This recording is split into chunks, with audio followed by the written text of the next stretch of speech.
Ainda somos formados, criados e incentivados a viver uma vida compartimentada, onde razão e emoção, pessoal e profissional, são exemplos de termos repetidamente colocados como antagônicos. Um exemplo disso está na crença bastante comum de que não devemos falar o que pensamos e sentimos nos ambientes organizacionais. Tampouco devemos levar problemas de casa para o trabalho. A crença existente é de que devemos controlar nossas emoções. Esse é um olhar a partir do indivíduo.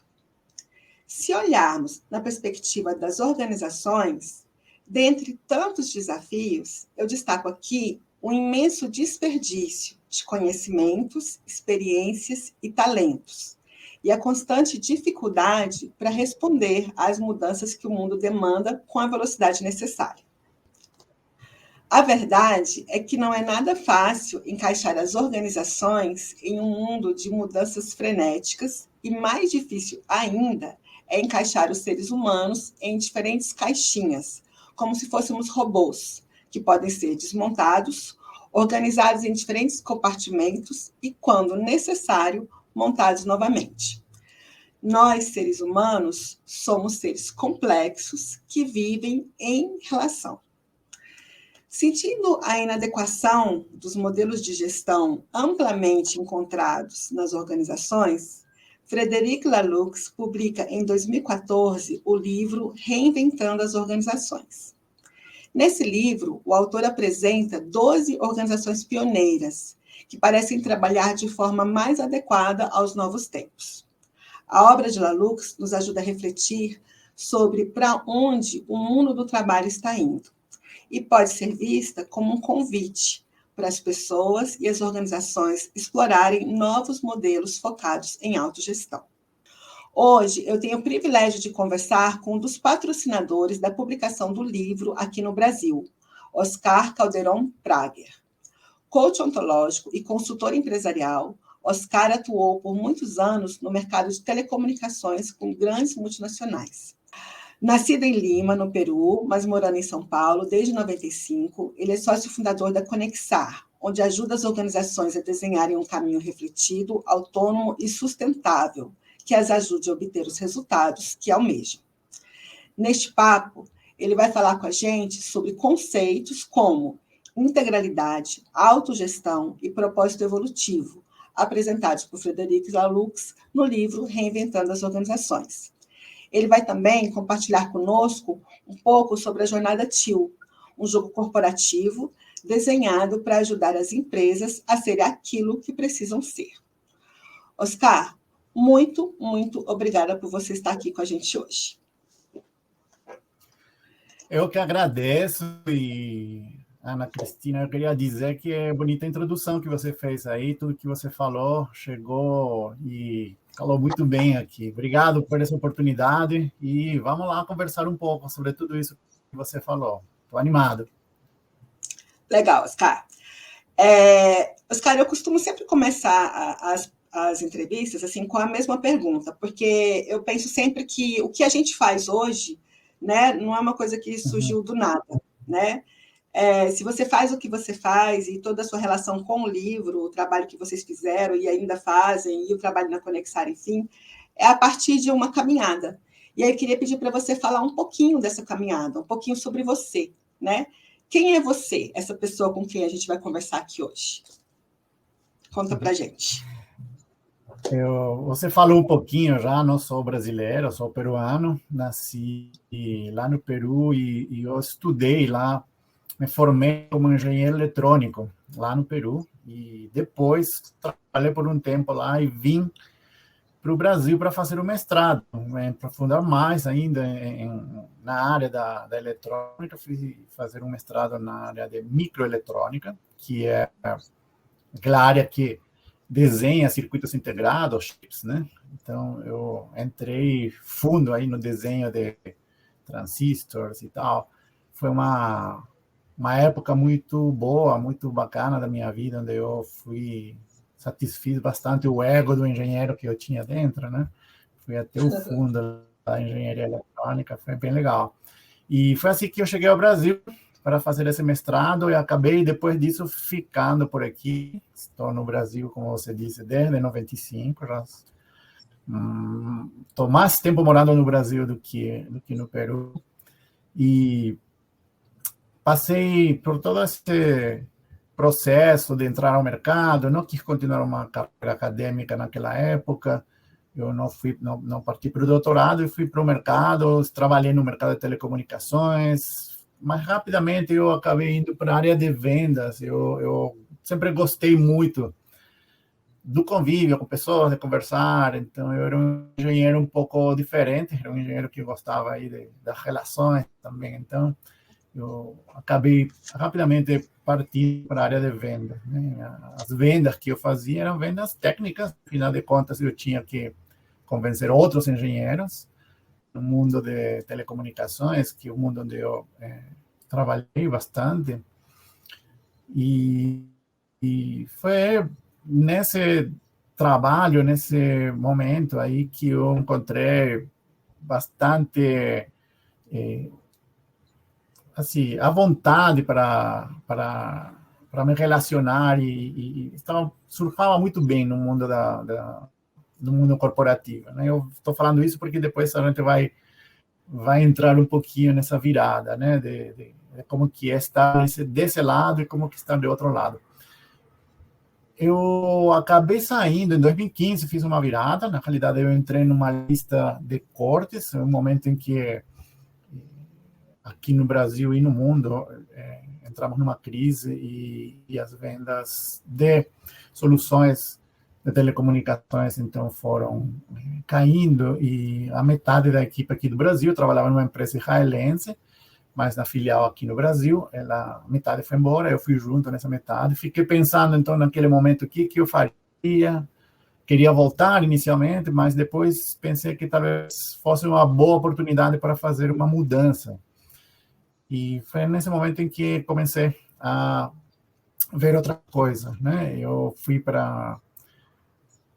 perceber naquela época, foi muito engraçado, né? Porque eu vi que eu estava trabalhando numa empresa de tecnologia de ponta, equipamentos altamente sofisticados, então eu achava que estava por dentro de tudo que era as últimas coisas da tecnologia, né? Mas quando eu saí, comecei a ver que tinha outras coisas que eu nem sabia que estavam acontecendo, outro tipo de movimentos, aí eu decidi pesquisar e me interessar por outras coisas, né?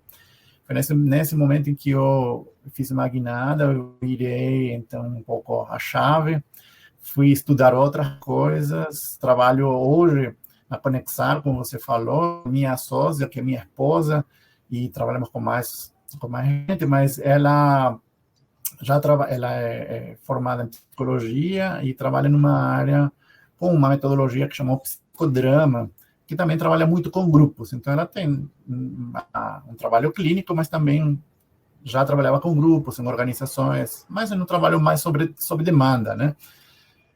Então, juntamos as coisas, eu fui estudar outras coisas mais, aí parti para estudar um pouco da ontologia da linguagem, fiz uma formação em coaching ontológico, que é uma das coisas que nos une aqui, né? E isso também começou a mudar a minha cabeça. Hoje, então, depois disso, fiz algumas outras formações. A Conexar trabalha no mercado corporativo, ajudando organizações. Nós somos uma consultoria, trabalhamos com modelos de gestão, novos modelos de gestão, implantação, com cultura organizacional, comunicação, liderança, né? Ultimamente estamos trabalhando bastante na questão do desempenho das equipes, né? Com o conceito da segurança psicológica. Enfim, é um rápido apanhado aí, mas eu sou peruano, estou mais da metade da minha vida aqui, como eu disse, mas nasci lá, gosto de comer ceviche, faço um ceviche, me arrisco aí a cozinhar de vez em quando. Como bom peruano, sempre a gastronomia está nas minhas referências, então parte do que eu gosto. Estou bastante feliz, essa transformação me levou para conhecer outras coisas, gosto de aprender, então estou caminhando por um caminho novo faz alguns anos, mas estou bastante feliz do que estou fazendo.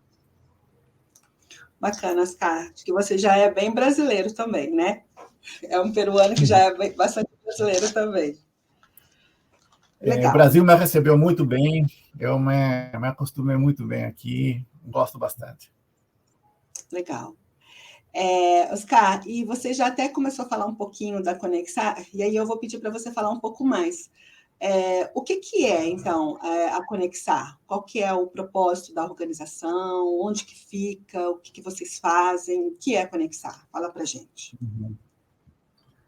Conexar é uma palavra, é um verbo que nós inventamos quando estávamos precisamente querendo entender o que nós faríamos, né? Para que nós estávamos aqui tentando fazer algo diferente no mundo. Então, conexar é um verbo que significa fazer conexões para transformar.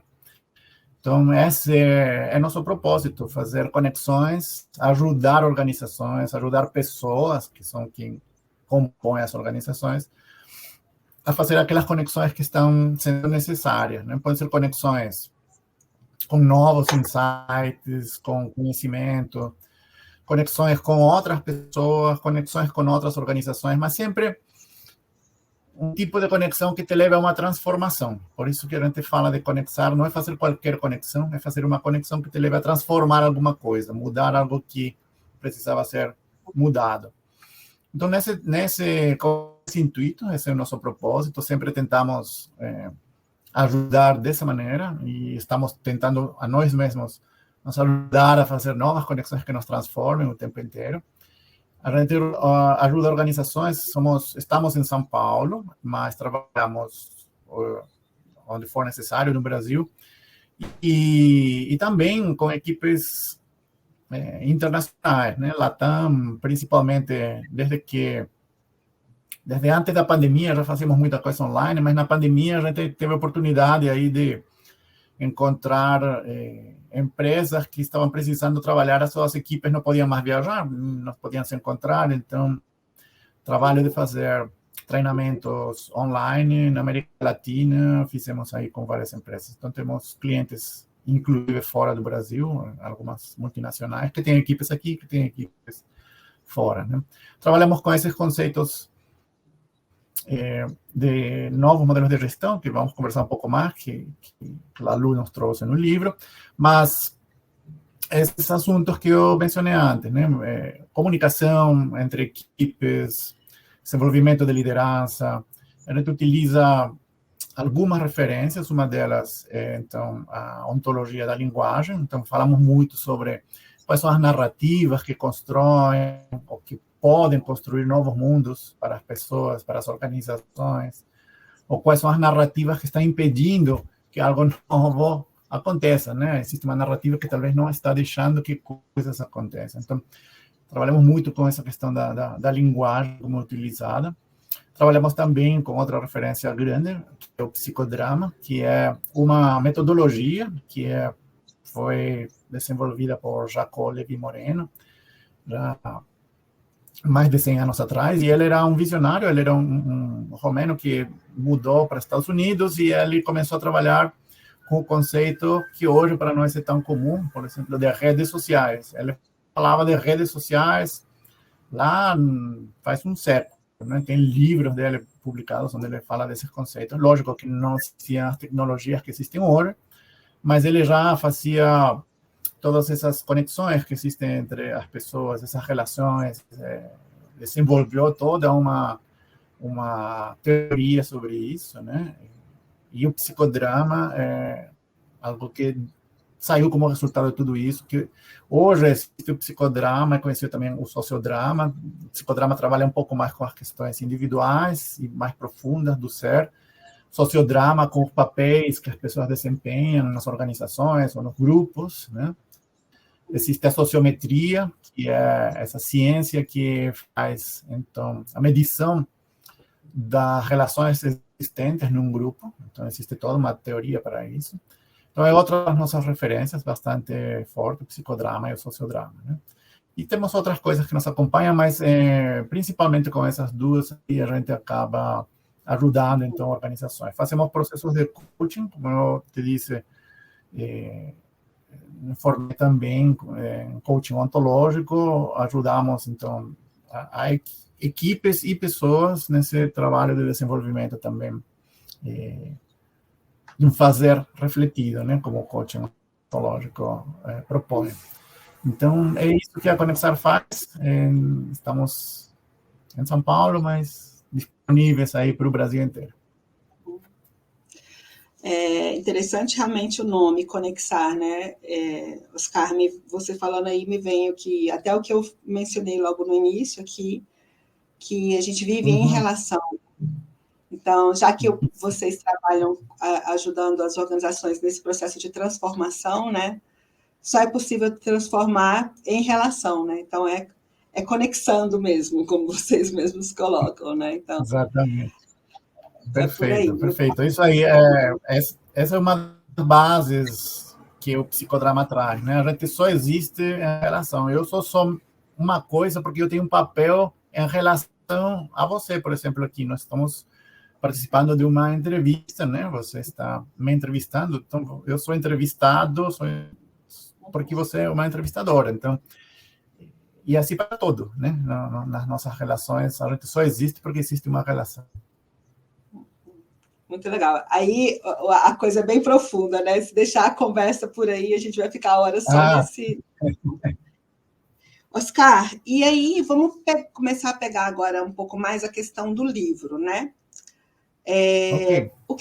O que levou vocês a patrocinarem a publicação do livro Reinventando as Organizações aqui no Brasil? O livro, eu tenho ele aqui, esse aqui, né? Reinventando as Organizações, como você já comentou, do Frederic Laloux. Eu conheci o livro na época em que ele tinha acabado de ser traduzido já para o português. Na realidade, ele não tinha sido publicado ainda. Já tinha uma equipe de pessoas que estava traduzindo. Foi nessa época que eu comecei a procurar algumas coisas. Por algum motivo, me conectei com essa turma que estava fazendo esse trabalho. Cheguei até eles. Acho que a primeira vez que eu escutei foi realmente uma palestra do Alexandre Peláez, que chamava Reinventando as Organizações. Me chamou a atenção o título, já tinha ouvido um pouco o Alexandre falando algumas coisas, fui lá, conheci um pouco mais, lá soube de tudo isso. Esse livro, como você falou, estava só em inglês, em 2014 tinha sido lançado em inglês. O Laloux ele é belga, na realidade, né? Mas ele tinha publicado em inglês. Ele trabalhou muito tempo para a McKinsey, nos Estados Unidos, então ele acabou publicando em inglês mesmo. E um grupo de pessoas fez a tradução. E fez a tradução aplicando os conceitos que o Laloux tinha estudado, né? Essas organizações pioneiras que você mencionou. Ele, na realidade, fez um relatório do que ele viu em campo. Ele não propõe alguma coisa nova. Essa é uma das questões importantes de se dizer. O livro é um relatório. Ele foi lá, viu, e está relatando, e ele tentou sistematizar o que ele viu lá. Então, o livro traz isso, e ele encontrou algumas coisas. As pessoas que se decidiram a fazer a tradução do livro, elas tentaram replicar, então, algumas coisas que estavam lá. Vamos fazer uma organização autogerida, com um propósito evolutivo, né? Onde a gente possa trabalhar com a integralidade, que são os pilares do livro. Então, o livro foi traduzido por um grupo de pessoas que não se conhecia, mas que teve uma autogestão para fazer isso, né? E fizeram isso em um período bastante curto, em 3 meses aconteceu todo esse trabalho de tradução, com um grupo de 40 pessoas, e foi publicado e está no mundo, né? Já está na terceira reimpressão do livro, está sendo utilizado hoje, inclusive como livro de texto de algumas faculdades e algumas especializações, MBAs, mestrado, tem gente que já está se referindo a ele como um livro de referência, né?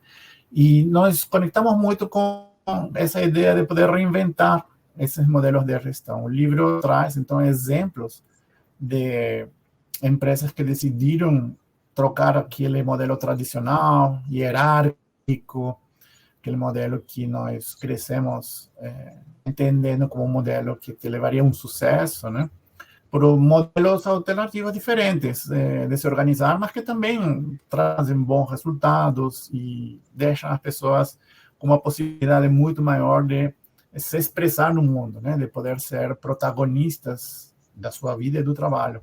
Então, esses conceitos nos chamaram muito a atenção, por isso a gente chegou mais próximos deles, nos reunimos, então, com essa turma, e quando a gente fala de patrocinar as impressões, é porque, inclusive, o modelo de impressão, assim, a primeira vez foi feito um crowdfunding, você pagou todo mundo que trabalhou na tradução e as primeiras cópias, que acho que foram 3.000 cópias impressas, e ainda sobrou dinheiro depois de fazer tudo isso, e aí foi que a gente chegou bem nesse momento, entendemos a proposta era também para as próximas reimpressões, então juntar alguns patrocinadores para poder fazer a reimpressão e depois poder, então, comercializar. Então chegamos nesse momento, os conceitos são aquilo que eu não conheço, viu, Ana?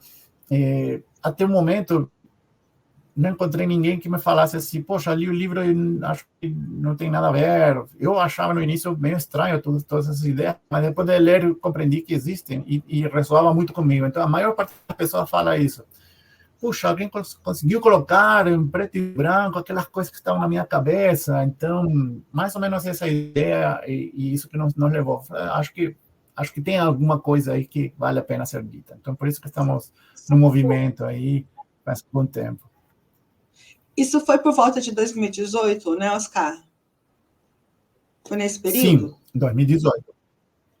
Exatamente, 2018 foi que o livro em português foi lançado no início de 2018 e estamos, então, desde esse momento aí trabalhando junto com eles aí.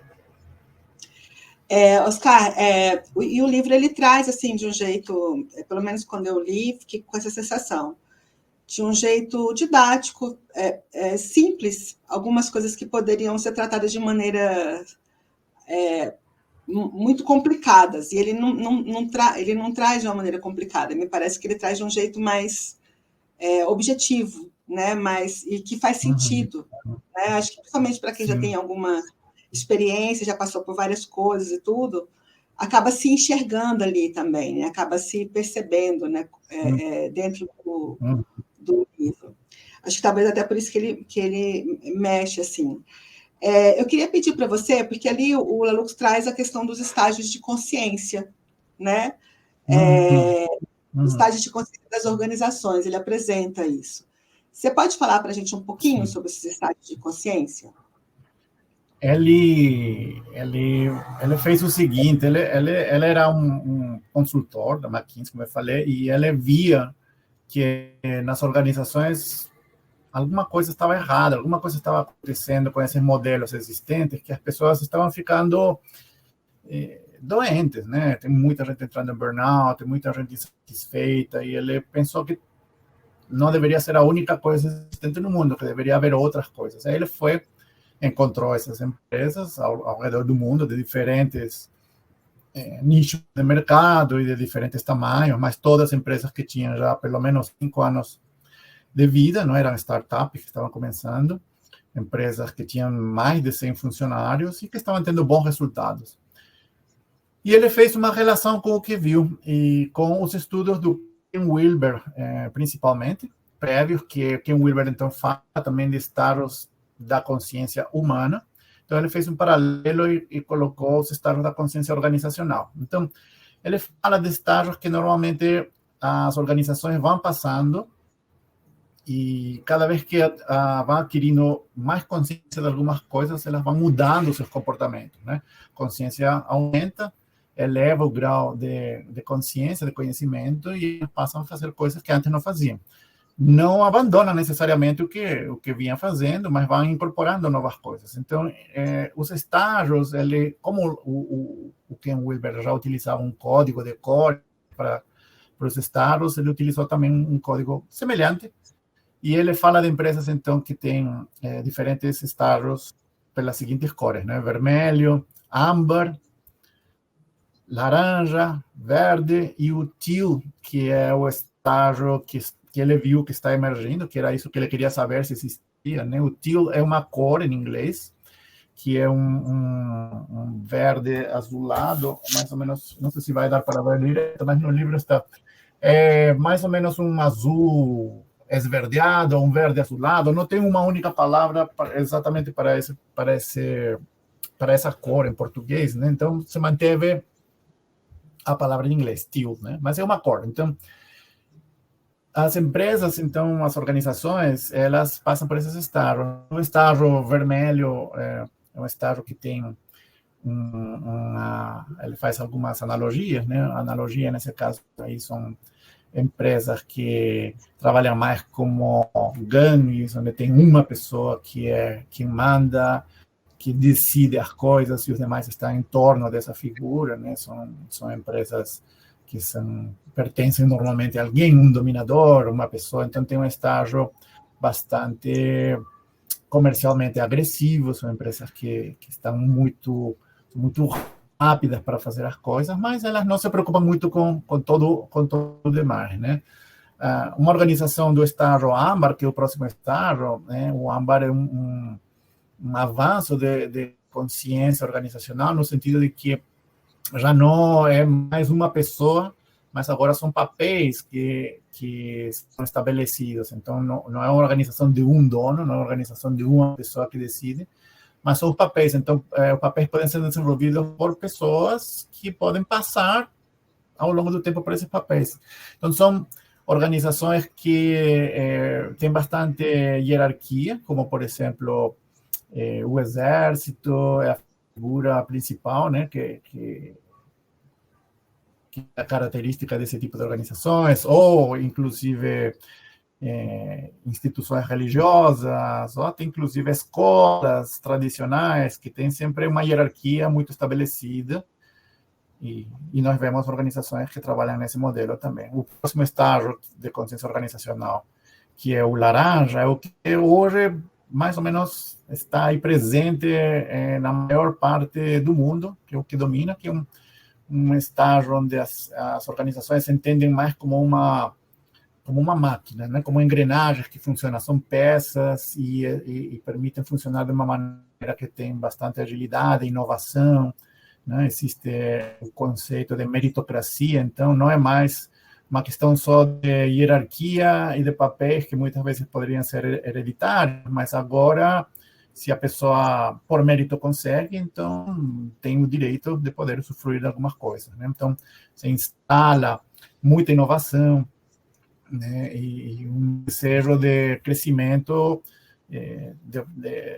mais organizado para poder obter mais lucro, né? Inclusive um desenvolvimento, um crescimento pessoal dentro das empresas. O próximo estágio, que é o verde, é o verde mesmo, o green, né? Hoje nós vemos organizações que se chamam de verdes, que estão muito mais preocupadas com o meio ambiente, com o planeta, com a questão da cultura, nas organizações do estágio verde, de consciência organizacional. A cultura é muito forte, elas se entendem como uma família mais do que como uma máquina, né? Então, somos todos da mesma família, vamos trabalhar juntos. O propósito é muito importante, nós trabalhamos por um propósito, então é uma empresa que se preocupa mais, então, com essas questões mais sistêmicas, mais meio ambiente e tal, né? Isso faz com que talvez seja um pouco mais lenta nas decisões do que uma organização laranja, por exemplo, mas mais consciente com os resultados das decisões, não está atropelando tudo que vem pela frente. E o estágio, então, que o Laloux entendeu que está emergindo, que está surgindo, é o teal, onde aí ele apresenta os 3 pilares, né? São organizações que estão normalmente com um modelo de gestão, de autogestão, então a gente pode falar um pouquinho mais disso daqui a pouco, mas ele entendeu que essas organizações que ele pesquisou, mesmo sem se conhecer, de alguma ou de outra maneira, ou eram autogeridas, ou elas tinham um propósito que ele chama de evolutivo, não mais um propósito só pelo propósito, mas um propósito que evolui, e também onde a integralidade, que é a tradução que se encontrou para o conceito que em inglês chama de wholeness, né? Estão presentes também. As pessoas, elas podem estar presentes como seres integrais, né? Seres completos dentro da organização, e não mais como normalmente a gente vê desde as empresas do estágio laranja, que aquela máxima de que você passa o crachá na hora de entrar na empresa e você esquece tudo que é de casa, né? Você vira outra pessoa, não é mais o mesmo que você era antes de passar o crachá. As empresas do estado organizacional, de consciência organizacional, TIL, você pode ser você o mesmo o tempo inteiro. Então, esses são os estados de consciência que o Laloux ilustrou dentro do livro. Uhum. Muito interessante, Oscar, você falando aí, eu estava aqui anotando algumas coisas, acaba que eu não me aguento, eu estou sempre fazendo uns esquemas. Porque, assim, eu costumo, no meu trabalho, eu atuo muito com olhar em gestão, em especial gestão do conhecimento, e aprendizagem organizacional, né? Sim. Mas na perspectiva do que tem por detrás disso. Mas a gente olhando a gestão do conhecimento tal como ela é mais conhecida, né? Muito associada à questão dos processos de criar, compartilhar, reter conhecimentos, né? Enfim. De qualquer forma, você está falando de talentos, de pessoas, né? De bagagem, de histórico e tudo mais. E aí, se a gente pensar que, por exemplo, dentro do próprio universo de gestão do conhecimento fala-se muito isso, né? A gente sabe disso, que mais de 80% dos conhecimentos que existem, né, de fato, eles são conhecimentos tácitos, eles não são conhecimentos explícitos, né? São conhecimentos que são mais difíceis de serem acessados, né? Que são conhecimentos que estão no comportamento das pessoas, no fazer delas. Então, assim, não necessariamente são conhecimentos que você vai pegar num relatório, né, numa apostila ou num livro, mas é aquilo que está ali no dia a dia da pessoa, no sentimento, né, na capacidade de tomada de decisão e tal. Então, eu fico vendo como o livro é útil, assim, e para essa praia, por exemplo, da gestão do conhecimento, que conversa com N outras, e para a aprendizagem organizacional, então, nem se fala, porque, por exemplo, se a gente fala de aprendizagem, a gente está falando de transformação, né? E o livro é um convite a isso, né? Ao aprendizado, né? À construção de um processo de transformação, né? A transformação e tudo. E eu entendo que é uma ótima forma de estar cuidando dos conhecimentos tácitos, de estar olhando para eles, né? Então, do ponto de vista da gestão do conhecimento, você pode associar, né, o que o livro traz e utilizá-lo para um processo de diagnóstico, né, depois para um processo de planejamento de ações e de sonhar juntos, estabelecer alguns passos. Enfim, as coisas super se conversam, né? Acho que é isso que eu estou querendo dizer aqui. Na sua fala, à medida que você vai trazendo, né, esse olhar do Laloux e esse trabalho que ele fez de fazer um paralelo, né, entre o indivíduo e a organização, super faz sentido, né? Porque a organização é composta por pessoas, né? Exatamente. E aí, evoluindo nisso, né, dentro do que eu estava falando, evoluindo e aprofundando, eu vou pedir para você falar, junto a nisso que eu comentei aqui, enfim, né, dos pilares, então, um pouco mais, né, da integralidade, da autogestão e do propósito evolutivo, que são os pilares que o livro traz para a gente. Isso. Você estava falando e eu fiquei pensando, você disse algo atrás, né, que faz todo sentido com isso que você reforçou agora, que o livro é um livro fácil de ler, mas ele fala dessas coisas que todo mundo passa. Se alguém está trabalhando em uma organização, realmente vai conseguir entender rapidamente, porque ele não está propondo uma teoria do nada, ele está fazendo um relatório do que ele viu. Então, o livro, as pessoas rapidamente entendem, então é isso, então, ok, agora está sistematizado, né? O livro tem muitas tabelas que fazem referência ao que um estágio e o outro estágio, como que o comportamento acontece. Então, é bem didático mesmo, por isso que está sendo bem utilizado nos estudos hoje. Quem estuda gestão sabe bastante disso. que o Lalou viu sobre esses pilares? Ele chama de 3 pilares, né? Ele encontrou essas organizações, ele estudou as organizações, foi lá, visitou, fez pesquisa, e na hora de sistematizar, ele entendeu que existiam, então, 3 pilares que estavam de uma ou outra maneira representados. Não que todas tenham os 3 pilares, e não que isso seja um modelo. Essa talvez é uma questão que muita gente não consegue captar bem e começa a se falar de um modelo tio, né? Mas ele não está propondo um modelo, ele está dizendo o que ele viu lá. Então, quais são esses pilares que ele viu? Um deles é a autogestão. O que é a autogestão? São modelos, são empresas, organizações que seguem algum modelo, e muitas vezes um modelo autoral, eles não necessariamente estavam seguindo algo que já tinha sido desenhado, mas eles encontraram uma maneira de se organizar com menos hierarquia. Não que não exista a hierarquia, necessariamente, mas com menos hierarquia, ou com hierarquias muito menores e dinâmicas.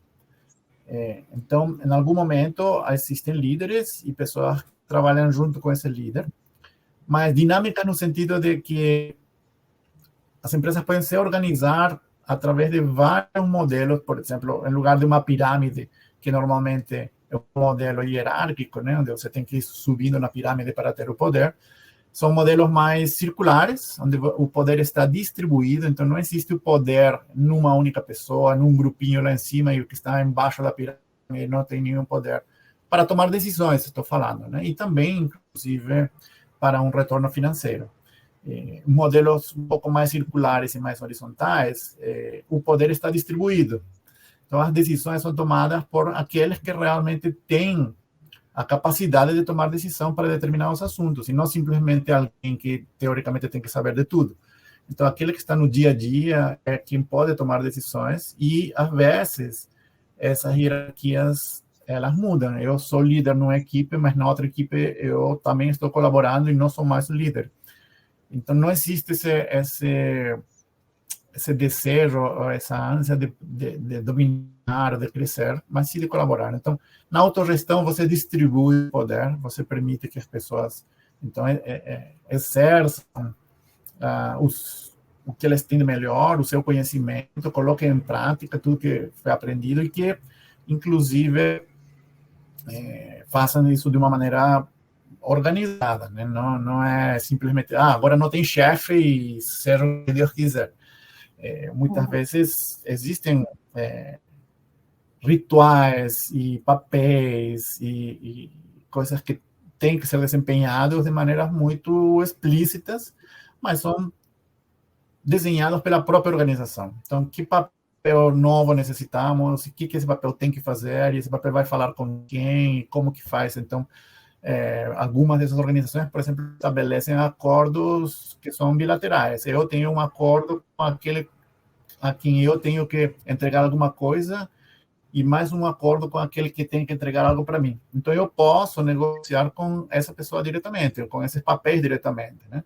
Não é necessariamente algo imposto, mas a gente negocia, eu preciso disso de você, e você precisa o que é de mim? X. Então, a partir daí, a gente pode cobrar um ao outro, né? Nós chegamos a um acordo, então é isso que nós precisamos. Você não cumpriu, ou você está cumprindo, como que eu posso te ajudar? Enfim, são diferentes maneiras. Existem alguns modelos de autogestão, a sociocracia, a holacracia, as organizações orgânicas, que é o O2, já sistematizaram um pouco mais, e dá para seguir. Mas a autogestão tem a ver com essa distribuição do poder, não mais poder na mão de poucos, mas tentar ao máximo que todo mundo tenha poder para tomar decisões. Esse é um dos pilares, a autogestão. Outro pilar, então, é o propósito evolutivo. O que ele descobriu? Que a maior parte dessas organizações, elas tinham uma razão de ser, algo que fazia com que elas se movimentassem em uma direção, mas que elas não ficavam presas naquilo lá, elas ficavam se questionando o tempo inteiro, ou cada certo tempo, ou cada, sei lá, 6 meses ou um ano, eles paravam para conversar novamente se aquilo lá estava fazendo sentido ainda. Então, são organizações que vão normalmente percebendo o entorno, o ambiente, o local onde elas estão, e às vezes entendendo que o propósito pode evoluir para um novo propósito, pode melhorar um pouco, pode ser necessário fazer um ajuste, e eles não têm medo de discutir essas coisas. Então, eles não estão presos a alguma coisa que alguém decidiu no passado e que agora tem que ser assim porque era o melhor a ser feito. Se necessário, a gente pode mudar isso aí. Então, tem organizações que vão revisando isso. Então, o propósito vai evoluindo. E isso dá uma facilidade. Tem organizações que elas, por exemplo, o propósito evolutivo delas definido como nós precisamos ser uma organização que dê oportunidade para as pessoas da região poderem se desenvolver e poderem ter uma vida digna. Então, o que essa organização faz? É uma fábrica, uma indústria, uma grande indústria de peças automotivas, mas o propósito dela não é fazer peças automotivas, nem ter mais lucro, nem ser o melhor carro do mundo. É poder ajudar a região, as pessoas que moram naquela região. E se eles precisarem, então, fazer alguma outra coisa que não peças, elas provavelmente mudariam o que eles precisam fazer. Então, eles estão revisando, o propósito evolutivo evolui, é uma revisão constante do que estamos fazendo, se isso faz sentido ainda. E o terceiro pilar, que é o pilar da integralidade, ele entendeu, viu que essas organizações permitem, então, que as pessoas, elas sejam as pessoas integrais que elas são, ou seja, você não é uma pessoa na tua casa e passando o crachá passa a ser outra pessoa. Você pode levar tudo aquilo que você é para o teu trabalho e a organização pode se beneficiar de tudo aquilo que você tem de melhor, que às vezes é a tua visão sistêmica, às vezes é a tua maneira de se relacionar, às vezes é a tua maneira de se comunicar, às vezes é a maneira que você facilita a aprendizagem de outras pessoas, aquelas coisas que normalmente são, hoje, né, as pessoas tentam se desenvolver com as soft skills, né, habilidades socioemocionais, que as empresas estão prestando atenção para isso hoje. Então, existem organizações que já têm isso como algo normal. Vamos aproveitar a pessoa no seu máximo e vamos, inclusive, ajudar a que isso seja mais, possa se desenvolver mais ainda, né? Então, oferecem oportunidades de crescimento, de aprendizagem e de desenvolvimento para coisas que normalmente as organizações não olham, né? Essas habilidades socioemocionais, né? Como, por exemplo, como aprender a aprender, né? Como que eu faço para poder me desenvolver e esse tipo de coisas. Então, na integralidade, essas organizações permitem, e você vê que o ambiente, então, é totalmente diferente. Algo que o Lalo, então, tinha percebido antes de fazer a sua pesquisa, que as pessoas ficavam, como você bem disse no início, né? Dentro de caixinhas, né, encaixotadas num papel, numa hierarquia, num organograma. Nessas organizações, as pessoas tinham mais vontade de estar, porque elas podiam ser elas mesmas, né? Então, integralidade, esse pilar tem a ver com essas coisas. Então, esses são os três pilares que a gente aprendeu com ele a identificar nesse tipo de organizações, né? Ok. Então, pegando isso que a gente conversou até agora, né, dos estágios de consciência e dos pilares propostos no livro, eu queria pedir para você falar para a gente, de repente, de uma maneira mais resumida, o que é, então, de fato, uma organização evolutiva? Como é que a gente pode entender, assim, né, a organização TIL? O que é uma organização evolutiva, uma organização TIL? O que é isso? Como que, por exemplo, a diversidade, que é uma questão que está sendo bastante discutida, né, nos últimos tempos, como que ela, por exemplo, funcionaria dentro de uma organização TIL? Você pode dar para a gente um exemplo, assim? Sim, diversidade é algo que bastante tem a ver com tudo isso, né? Quando você pode ser você mesmo, se existe integralidade dentro de uma organização, você vai ver pessoas que não estão mais, então, encaixotadas necessariamente dentro de um papel, dentro de uma caixinha, no organograma, dentro de uma descrição do trabalho, né? Aqui ele é job description, mas que elas podem ser e contribuir dessa maneira. Então, existem algumas empresas que estão seguindo esse caminho aqui no Brasil. No livro, eu recomendo para quem está ouvindo, ler o livro, vai valer a pena. Lá tem muitos exemplos. Mas eu queria rapidamente, então, só deixar alguns nomes aqui de organizações que estão nesse caminho. Eu tenho alguma dificuldade em dizer uma organização TIO ou um modelo TIO, como eu mencionei, mas são empresas que estão caminhando para fazer isso, porque não existe um modelo, né? Cada uma está desenvolvendo o seu caminho. Mas, por exemplo, existe uma empresa que chama-se Dobra, que fabrica, eles chamam tênis de papel, né? Elas descobriram material, parece com papel, fazem tênis e fazem outras coisas lá do sul, do Rio Grande do Sul, e eles, vocês procurarem depois aí, inclusive fizemos entrevistas com elas no canal do Reinventa Nossas Organizações. Eles são uma empresa que encontrou, então, uma maneira de se expressar de uma maneira diferente. Eles se chamam de irreverentes e estão aqui para mudar as coisas e encontraram que fazendo esses produtos eles conseguem cumprir esse propósito, e você vai encontrar que existe uma diversidade bastante grande lá.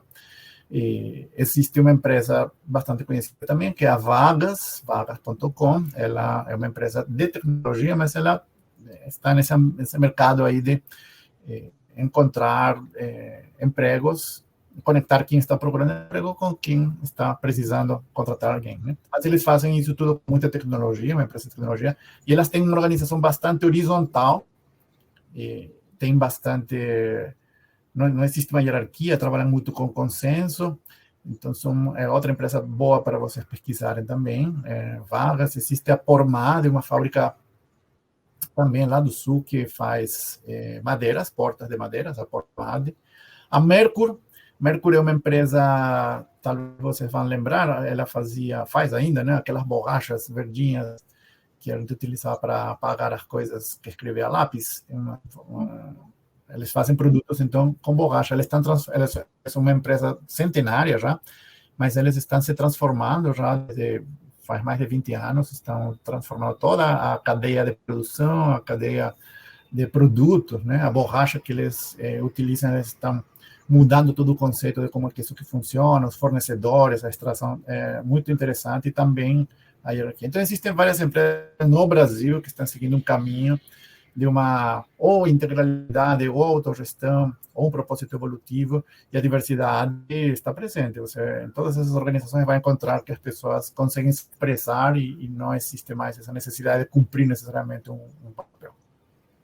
Ok. E Oscar, e como é que fica... Então, assim, pegando mais a Conexar agora, qual o trabalho que é desenvolvido, né, pela Conexar, envolvendo o livro, né? Porque eu estou entendendo que vocês usam também o livro, né, como uma ferramenta, um recurso e tal, junto com N outras coisas, como você falou, né? Vocês partem de várias referências, né? Enfim, tem aquelas que são as principais. Mas eu queria que você contasse para a gente, assim, qual que é o trabalho desenvolvido pela Conexar, envolvendo o livro, e também não envolvendo. Quais são os trabalhos, os principais trabalhos de vocês? Dentro daquilo que, vamos dizer, não é explicitamente algo que tenha a ver com modelo de gestão ou com essas ideias dos 3 pilares ou esse tipo de coisas, a Conexar faz treinamentos, muitas vezes com coisas mais específicas, desenvolvimento de multiplicadores de cultura, ou desenvolvimento de liderança, ou comunicação, gestão do tempo, são coisas que a gente faz dentro das organizações. Sempre que a gente está, às vezes, ministrando um treinamento que foi contratado por algum desses motivos que não tem necessariamente a ver com modelos de gestão mais modernos, a gente está tentando, de alguma maneira, passar essas oportunidades de transformação, de poder praticar a integralidade, de poder entender que não precisamos ficar num único propósito, que podemos queer. Então, você sempre tenta levar os conceitos de uma ou de outra maneira, esses trabalhos que a gente faz. Mas eu queria aproveitar, já que você fez a pergunta, para mostrar o que a gente faz, o que mais faz direto com o livro. Nós desenvolvemos, não somente nós, mas junto com outro grupo de pessoas, um jogo que é esse aqui, a Jornada Teal, e vou te explicar rapidinho o que ele faz. Um jogo, estou mostrando a caixa, né? Ele vem numa caixinha pequena, então, e ele é um jogo que nós desenvolvemos junto com vários parceiros aí. Tem um grupo que é o coletivo da Jornada Teal. Você vão ver a referência aí, vai estar nas referências desta entrevista, o site. Lá tem todas as pessoas que fizeram parte, que estão fazendo parte do trabalho. E foi desenvolvido para precisamente poder levar esses conceitos todos do Reinventando as Organizações de uma maneira lúdica para as organizações. Porque nem todo mundo quer ler o livro, nem todo mundo tem tempo, as pessoas não se interessam, mas a gente via que uma vez que elas entendem, fala assim, poxa, eu queria saber um pouco mais. Então a gente desenvolveu um jogo com a ideia inicial de que pudéssemos, de uma maneira lúdica, apresentar os conceitos, tudo isso que nós conversamos até agora. E o jogo, então, ele está aí no mundo, já foi desenvolvido, foi todo um processo muito bacana, muito, muito, muito lindo, com uma pandemia de por meio aí que acabou atrapalhando e atrasando um pouco os planos, mas hoje está no mundo. É um jogo que traz, então, diversas questões que a gente vai tratando. É um jogo que tem cartas, né? E tem bastante cartas que tem as cores que eu falei aí, né? Vermelho, âmbar, laranja e verde. Tem as cartas teal também. Não vou entrar no detalhe, mas ela aborda diferentes coisas, como essa aqui, por exemplo, que é a diversidade, né? Quão diversa é a minha organização? É um jogo de perguntas e respostas, muita reflexão, a gente vai utilizando. Tem vídeos lá no canal, vocês podem ver um pouco mais, não queria entrar aqui muito mais profundo, mas utilizamos esse jogo. E esse jogo, então, ele não somente então conta os pilares e passa pelos níveis de consciência organizacional, mas hoje as pessoas descobriram que ele serve para fazer, por exemplo, diagnóstico da cultura. A gente está entendendo que para um processo de mudança cultural precisa fazer um diagnóstico, a gente faz sessões do jogo, faz pesquisa sobre o que é essa cultura que está precisando e para onde quer mudar. Temos assessment para fazer isso. Nós trabalhamos também, tem uma organização, um banco que está utilizando no onboarding, nos novos funcionários, novos colaboradores. Se eles, na semana em que eles fazem o onboarding, tem uma sessão do jogo, porque eles explicam, né?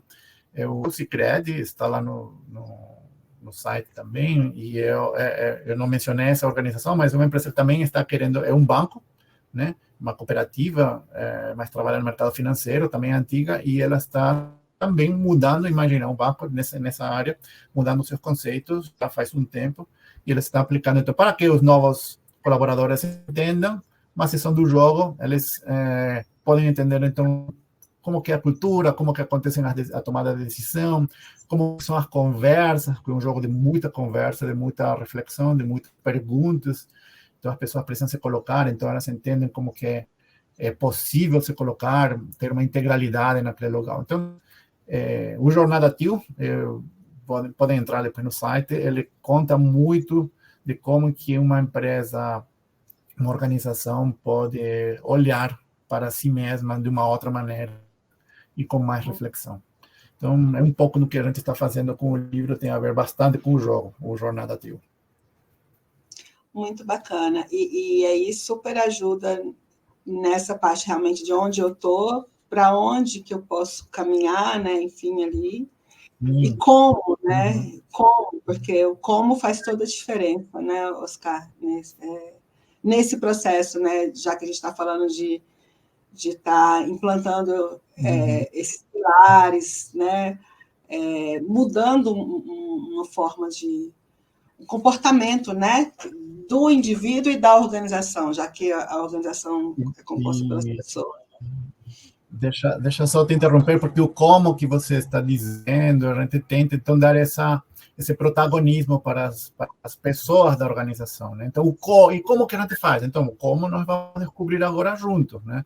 Não existe um modelo que funcione para todo mundo, não é isso que a gente propõe um espaço de aprendizagem para a gente desenvolver como organização algo que faça sentido para a organização, né? Então, nós somos uma consultoria que muitas vezes acaba ajudando a própria organização a não depender de nós, mas a poder se desenvolver. Eu acho que faz parte muito do trabalho que você também desenvolve.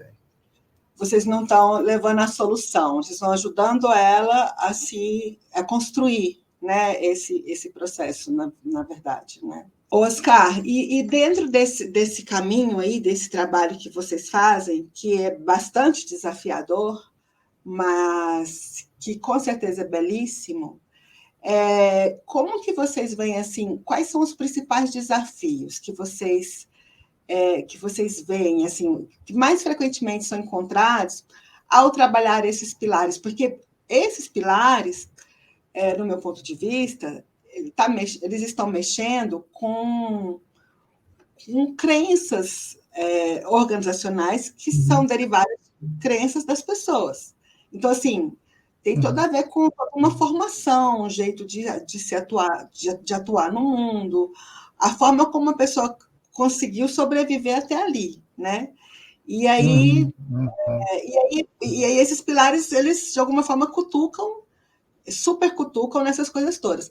E aí eu pergunto isso para você, assim, quais são os principais desafios que vocês percebem na hora de trabalhar essa abordagem dentro das organizações? Eu diria que são muitos os desafios, mas para a gente poder focar aqui, vou falar de duas coisas. Uma delas tem a ver com isso que você acabou de falar, que é o tempo, né? Muitas vezes as organizações que nos chamam e elas querem soluções prontas, rápidas e que transformem muita coisa com uma fórmula, né? Então, como você disse, tem crenças por trás, não somente crenças de cada pessoa, que já seria bastante, né? Cada adulto chegou onde está por todos os anos de vida que tem e todas as crenças que construiu ao longo desse tempo. Mas as organizações também têm algumas crenças e, às vezes, isso não é tão rápido de mudar. Então, são trabalhos que, às vezes, não são tão rápidos e são pontuais. Então, a organização precisa entender que realmente é um processo. Alguns são mais rápidos, outros demoram mais, mas é um processo. Então, não é como tomar uma aspirina para acabar com uma dor de cabeça, né? É um processo. E, às vezes, tem organizações que não estão dispostas a passar pelo processo. Elas querem só o resultado final. Esse é um desafio. E outro desafio é que, como seres humanos, nós estamos acostumados a viver utilizando de muitos automatismos, porque eles nos ajudam. Não estou criticando isso, estou dizendo que estamos acostumados, é assim que funciona. A gente não pensa mais nas coisas que a gente faz, porque já sabemos automaticamente o que está acontecendo, o que a gente deve fazer e tal. Mas nós esquecemos, muitas vezes, que estamos fazendo uso de algum automatismo. Então, nas organizações acontece muito isso, as coisas acontecem automaticamente, ninguém mais reflete, ninguém percebe que o que está sendo feito é automático, porque em algum momento funcionou, mas não há uma reflexão se já está talvez obsoleto, se precisa mudar. Então, se a gente consegue entender que o automatismo existe, faz parte da nossa vida, a gente consegue analisar, é um grande passo, mas é difícil muitas vezes perceber que há automatismos. Então, sair do automático e ir para um agir mais refletido é um outro grande desafio, né? Porque, como seres humanos, estamos acostumados a... Se a gente não tivesse esses automatismos para viver, estaríamos já, né? Nosso cérebro teria, talvez, sofrido muito mais do que está sofrendo, né? Ele economiza energia e nos ajuda a viver. Mas quando a gente não está ciente disso, é um grande problema, e ajudar as organizações a sair do automático é outro dos nossos grandes desafios. Bacana, muito, muito, muito bacana. Dá para pensar bastante sobre isso. Uhum. Oscar, para a gente ir fechando, então, aqui nossa conversa, eu vou pedir para você fazer algumas coisas, tudo numa questão só, tá? Ok. Vou pedir para você deixar algumas dicas, né? Que dicas que você daria para quem está pensando em investir nessa abordagem dentro da sua organização? Uhum. Estou aqui na minha organização, de repente li o livro, ou não li o livro, mas ouvi falar, e estou a fim de Uhum. embarcar nesse navio aí. Que dicas que você daria? E, Uhum. junto com isso, eu também vou pedir para você deixar, assim, se você tem algum recado, informação, convite, né? Porque eu sei que vocês estão aí fazendo várias coisas muito legais o tempo todo. Então, eu vou pedir para você dar essas dicas para quem está querendo embarcar nisso, seja com vocês ou não, enfim, Uhum. Uhum. e também deixar aí o seu recado e convite para quem tiver, para quem for assistir esse vídeo depois. Obrigado pela oportunidade. Ana, eu vou usar algo que eu escutei de outra pessoa quando fizeram essa pergunta, né? Que dica você dá se alguém que quiser começar e tal, que foi bem legal. É a Ligia Hacker, ela é da vagas.com. Então, ela estava participando do painel, precisamente falando desses assuntos todos e da experiência deles como uma empresa que caminha nessa direção de uma consciência mais teal. E ela falou assim: bom, o conselho que eu daria para uma pessoa que quer é assim: pula para a piscina porque a água está quentinha, pode vir. Já tem bastante gente que está aqui, que vai te receber. Entra na piscina que estamos prontos aqui para a gente caminhar junto e nadar aí nessa água quentinha. Não tenha medo, não. Vem que o processo é gostoso, não é fácil, mas é bem gostoso. Então, estamos prontos, nós podemos, conectando aí com a outra parte da tua pergunta, se alguém precisar, então, podemos ajudar a refletir e a trabalhar com uma mudança organizacional, tanto na gestão como na cultura. E na Conexar, a gente sabe fazer essas coisas, é o que nós fazemos. Entra no site do jogo, da Jornada TIL, lá tem alguns exemplos, o jogo está à venda, você pode comprar, mas você vai ganhar um curso quando faz o jogo, então é outra das coisas que vocês podem fazer. E na Conexar nós temos um podcast, que chama Podcast Integral, onde falamos dessas coisas todas. Oscar, desculpa te interromper, mas quando compra o jogo, você ganha, você recebe o curso, é isso? Faz Sim, parte do... isso. No site está lá, tem várias opções. Você tem uma opção onde você compra o jogo, recebe o jogo físico, e junto com ele você ganha um curso. O curso é um curso online, um curso online, está gravado, e no final do curso você tem direito a ter uma sessão ao vivo com algum dos criadores ou com alguns dos criadores do jogo para tirar dúvidas. Então, é bem legal, não sabia, a gente fez com muito carinho, a gente não sabia como que estava chegando, mas quando escutamos o depoimento do pessoal da Sicredi, falou assim: ok, mas quem que está facilitando? Como vocês fazem? Aí a pessoa falou assim: pô, eu estou facilitando, vocês fizeram o curso, estou fazendo tudo o que está escrito lá no curso e está funcionando bem legal. Então, Pulei na piscina e estou nadando nela. isso, exatamente. Então, é isso sobre. Mas você pode comprar só o jogo vem com manual e as instruções, você pode se virar se você é uma pessoa que gosta, pesquisar por si, né? E depois você pode comprar o curso também sozinho, se você quiser. No curso a gente fala sobre o jogo e sobre as habilidades de um facilitador para poder facilitar o jogo. É um jogo facilitado, então a pessoa que facilita precisa entender de algumas coisas aí para fazer uma boa facilitação. Está tudo explicado lá nesse curso. Eu estava dizendo, sim, que nós temos um podcast que falamos destas coisas e outras, sempre com pessoas que nos acompanham aí, gente do mercado, que está trazendo conceitos e nos ajudam a poder divulgar um pouco disso. No podcast a gente fala, né, bastante coisa que às vezes foge um pouco do tradicional, é bem legal. Está nas plataformas diferentes aí de agregadores de podcast, todas elas. Então, é o podcast integral da Conexar. Também vamos deixar o link aí. E podem nos encontrar através do LinkedIn, nas redes, estamos disponíveis aí, se alguém quiser conversar um pouco mais, se alguém precisar de alguma coisa, é só entrar em contato que a gente, de alguma maneira, vamos estabelecer aí alguma conexão inicial. Sim.